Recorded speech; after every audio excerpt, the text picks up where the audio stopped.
ઉત્તરાખંડના વિશ્વવિખ્યાત ધામ એવા કેદારનાથ ધામ ખાતે આજે આસ્થાનો ભક્તિમય માહોલ જોવા મળ્યો હતો। આજે બાબા કેદારનાથની પવિત્ર ડોલી વિધિવત રીતે મંદિર પરિસર ખાતે પહોંચી હતી અને જેને લઈને એક ભક્તિમય વાતાવરણ જોવા મળ્યું હતું। મોટી સંખ્યામાં ભક્તો આ ડોલીના સ્વાગત માટે ઉપસ્થિત રહ્યા હતા અને ડોલી જ્યારે મંદિર પરિસરમાં પહોંચી ત્યારે સમગ્ર પરિસર જય બાબા કેદારનાથના નાદથી ગુંજી ઉઠ્યું હતું।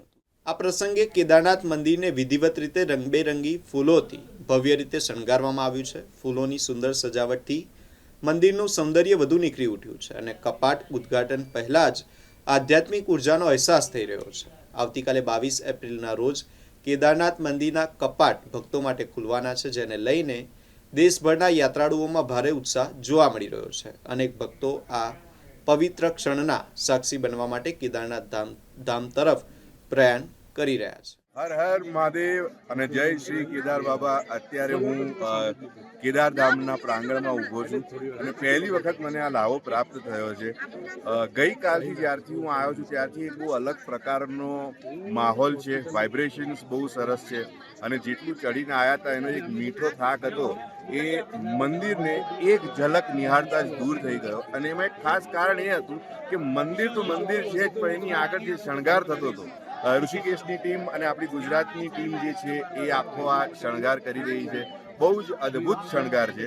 મારું એવું માનવું છે કે અમુક વસ્તુઓ લખેલી હોય તો જ થાય, તમને બોલાવવામાં આવે છે ત્યારે તમે અહીંયા આવી શકો છો અને આજે ખરેખર બહુ પ્રસન્નતા અને ધન્યતાની અનુભૂતિ થઈ રહી છે। તમે પણ જરૂરથી આવો અને ખાસ કરીને આપણી ઋષિકેશની ટીમ અને આપણા ગુજરાતની ટીમના આ પુષ્પ શણગારનો લાભ જરૂરથી લેજો। હર હર મહાદેવ। તો આમ તો દર વર્ષે કેદારનાથ ધામ આવવાનું થાય છે, પણ આ વખતે કપાટ ખુલ્યા પહેલા અને બાબાની ડોલી આવ્યા પહેલા જે એક લાવો મળ્યો છે, કેમ કે જ્યારે પણ કેદારનાથ બાબાના ધામમાં તમે આવો ને તો તમને એક અલગ આનંદની, કંઈક મેજિકલ વાઇબની અનુભૂતિ તો થાય જ છે। પણ આ વખતે એવું થયું કે સવારે 4 વાગે એવું આવીને તો ખાલી હું અને બાબા એટલા ખુશ આમ લાગતા હતા ને, આમ મને જોઈને આમ મસ્ત એમને સ્માઇલ આપતી હતી। એ તો મસ્ત બરફની ચાદર ઓઢીને બેઠા છે, કેમ કે એમને ખબર છે કે જે એમના ગુજરાતીઓ આવ્યા છે, અમુક બરોડાથી, અમદાવાદથી, અમુક ઋષિકેશથી ટીમ આવી છે એમને શણગારવા, તો બહુ સરસ એમને શણગાર કરી રહ્યા છે અને તૈયારીઓ જોરશોરથી ચાલી રહી છે।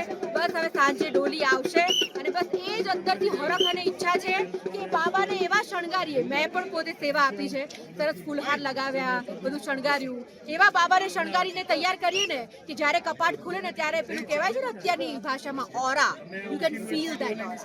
બોલો જય શ્રી કૃષ્ણ।